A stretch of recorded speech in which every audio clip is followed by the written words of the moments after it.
Joining me now is a very special guest. Dr. Lobsang is the first Sikyong, former president of the Tibetan government in exile. Appreciate your joining us, Dr. Sangye. I want to ask you, how do you see this Chinese expansionism, whether it's in Ladakh, whether it's in Arunachal, whether it's along Sikkim borders?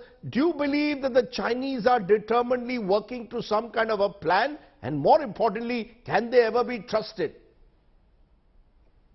Rajdeep, thank you for having me on your show. And we have been saying for the last 60 years that in 1950s, when Tibet was occupied, Chinese leaders have said, including Mao Zedong, that Tibet is the palm we have to occupy. Thereafter, we have to go after 5 fingers. And that's Ladakh, Nepal, Bhutan, Sikkim, and Arunachal Pradesh. So from Doklam to Galwan to now in Yangtze, in Arunachal Pradesh, what you see is the expansionist design of the Chinese government in the work for the last 60 years. Now, why Tawang? Tawang has one of the most important monastery. 6th Dalai Lama was born in Tawang, and China calls it South Tibet. And then, they want to include as part of China. And in 1914, similar convention, British India and Tibet signed an agreement whereby we agreed that McMahon Line should be the demarcation of the border and Tawang be part of India. Unfortunately, after India regained its independence, Indian government is yet to recognize formally similar convention and McMahon Line as the legally demarcated border. And also including news media, all of you keep saying the border is between China and India. There was never a land border between China and India. It was always between Tibet and India, because the government and the media and the intellectuals call it border between China and India. The Chinese military are saying, okay, if this is our border, we are right here now in Tawang, near Tawang, to Yangtze, to Doklam, to Galwan. So this is an ongoing expansionist design of the Chinese government, cooperated or encouraged by Indian media and Indian intellectuals and Indian government as well. So it's an ongoing issue, and we have to take the Chinese government's word seriously. I want to just stop you for a moment. I want to just stop you for a moment, Mr. Sangye, because very interestingly today the Arunachal Chief Minister, Mr. Khandu, has made it very clear that he doesn't see this as a Sino-Indian border face-off, but this is an Indian-Tibet border intrusion by the Chinese. So he seems to be reflecting your viewpoint that do not treat this, the Chinese are aggressors who are seeking to occupy area that does not belong to them. Absolutely. Pema Khandu is a good friend of mine, and he has been saying this, for a long time. He says since, his father and grandparents have been born and brought up in Arunachal Pradesh, it traditionally used to be called Mengyul for Tawang area, and Dugyul for Bhutan, and Pyogyul for Tibet. So that's how he knew. And he always used to say, and still writes to government authorities, saying, it's a border between Tibet and India. If you recognize that border as a Tibetan border, then India has a claim going all the way back to a similar convention of 1914. Otherwise, Arunachal Pradesh is a high priority for the Chinese government. Number one, in July 2022, Xi Jinping, the president of China, landed in Kongpo area. That's 50 kilometers away from Arunachal Pradesh, before he went to Lhasa, the capital city of Tibet. Then in 2019 of July, Premier Li Kai-ching, Chinese Premier Li Kai-ching, went to Kongpo, which is 50 kilometers away. Now, on the other side of Arunachal Pradesh, or Tawang, China has military town, military airfield, where 500,000 people land in that airport every year. And they have connected a high-speed railway line from Lhasa to Kongpo, just 50 kilometers away from Tawang. So all this infrastructure development, railway line, highway, 4-lane highway, airfield, and military airfield. Now with this railway connection, it will take only 13 hours to connect Lhasa to Chengdu, which is one of the 4 largest military region or division of China. So if there is a breakout of war, God forbid, we don't want it, but if it happens, Chinese government is so confident the infrastructure-wise, supply chains-wise, they are much better prepared than India. And in 1962 war, in fact, yes, Chinese army moved all the way to Tezpur of Assam. So given that past history and confidence and infrastructure development on the Chinese side, you know, they think they're better prepared. That's why they're targeting Arunachal Pradesh. Yes, how do you respond? How do you respond to chicken neck? How do you respond, though, to the Chinese who claim they have historical cultural ties that in a way bind them to the people of Arunachal Pradesh, which they wish to rename in any case? That's why 1914 Simla Convention is very important.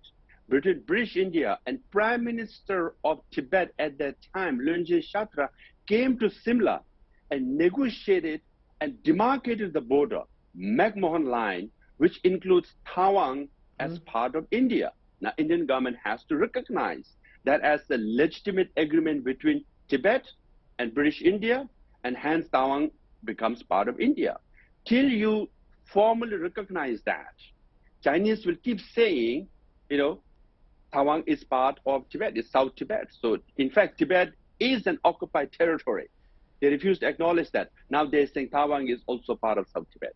So how would you respond, given the fact that we are now hearing that post-Galwan there have been several such instances, one of those of 2021 we are showing on the screen at the moment, that this is not the only one where there have been these attempted Chinese intrusions. How would the Tibetan people, the government in exile, like to see India respond? Yes, I think India needs to build, you know, military infrastructure all along this Himalayan region, for sure. Not for offensive purposes, but for defensive purposes. Expansionist design coming after 5 fingers from Chinese side is clear. They will come and they will do salami slice or do kadam aage, ek kadam piche, you know, keeps moving in, keeps taking Indian territory.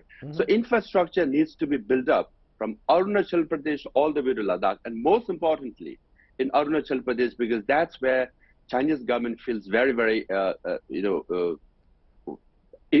very bold. And also now, India has just taken over the chairmanship of UN Security Council. Of G20. G20's chairmanship has been taken over. All this needs to be raised because ultimately it is declared by 2049, China wants to be #1 or the superpower in the whole world. To do that, you must be the hegemon or dominant power of the region. That's Asia. And then when China looks around, who can be a potential challengers?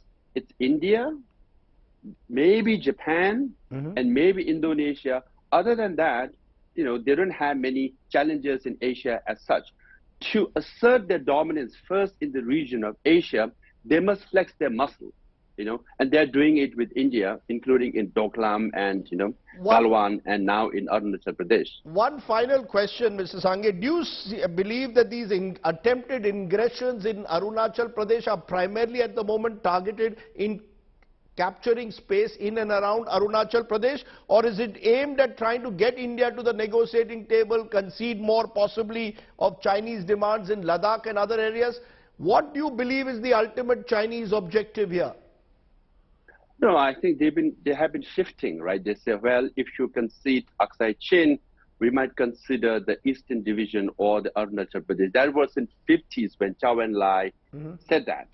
And Chow En-lai was a very smooth talker, and he convinced Pandit Nehru at that time, but there was nothing much in written agreement per se. But then since 1985, they've been changing and saying, okay, Aksai Chin is ours, but also in the Eastern Division, Arunachal Pradesh, Tawang is an indispensable part of China.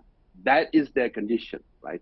So clearly, China is not in a mood to give some, take some. They want all the 5 fingers, because to dominate South Asia, you need to control whole of Himalayan region. So that is their ultimate goal. Right. So unless, you know, India and the neighboring countries beef up their security, unfortunately, Chinese government will take over this territory. This is what we have learned also.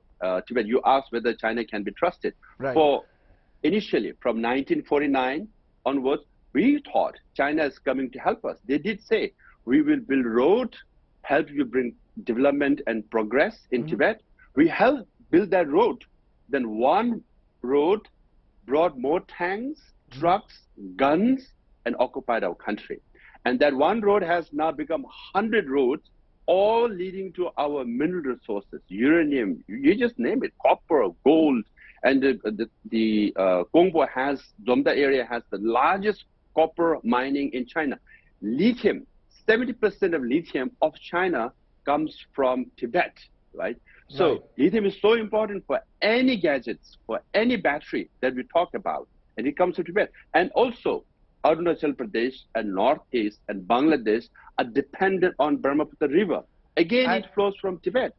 And China is trying to build a major dam to divert river, Brahmaputra River towards China. That's what it is being, reported. So this is vital. And India has to put its pressure regionally, internationally, and build infrastructure locally. That's the only way to defend India. Let me leave it at that, Mr. Sangye. You've joined me and given us your perspective, which is, of course, one which must be taken very seriously, since you've studied the issue over the years and you and your people have been at the heart of this Chinese expansionism. So thank you very much. Rajdeep, let me one important point. Yes. Because 6th Dalai Lama was born in Tawang area. That's right. Recently, Global Times, as recently as October of 2022, they have said all the Dalai Lamas were born inside China, hence the new Dalai Lama or the next Dalai Lama cannot be born outside of China. Now, 4th Dalai Lama was born in Mongolia, but it's part of Inner Mongolia, which is occupied by China at the moment. Only, a region which is outside of China at the moment is Tawang. So to occupy Tawang, is to say, okay, Dalai Lama was born there, it is part of China, occupied Tibet, and then now the 15th Dalai Lama cannot be born outside of China. So this is the narrative they're trying to build. So it's effectively that narrative, it's effectively meant to undermine your religious and cultural legacy as well, in a way, by trying to claim to Tawang. I appreciate you joining us, Dr. Sangye. Thank you very much for that unique perspective that you've given me there tonight, right at the top of the show.